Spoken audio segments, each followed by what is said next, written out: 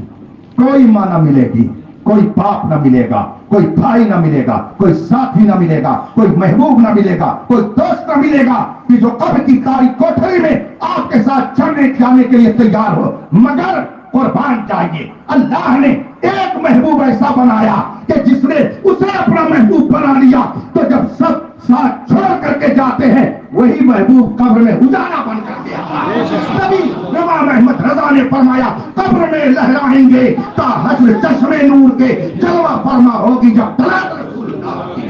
جب سارے محبوب ساتھ چھوڑ دیتے ہیں وہی محبوب قبر میں اجالا بن کر کے آتا۔ تبھی تو اعلیٰ حضرت نے فرمایا انہیں جانا انہیں مانا، نہ رکھا خیر سے کام للہ الحمد میں دنیا سے۔ نماز پڑھیے، بزرگوں سے محبت کیجیے، کثرت سے درود پاک کا ورد کیجیے، قرآن کی تلاوت کیجیے، دینی کتابیں پڑھیے، سچے علماء کے دامن سے وابستہ رہیے، بزرگوں سے عقیدت رکھیے، انشاءاللہ یہاں بھی باعزت رہیں گے۔ اور واخر دعوانا ان الحمدللہ رب العالمین۔ السلام۔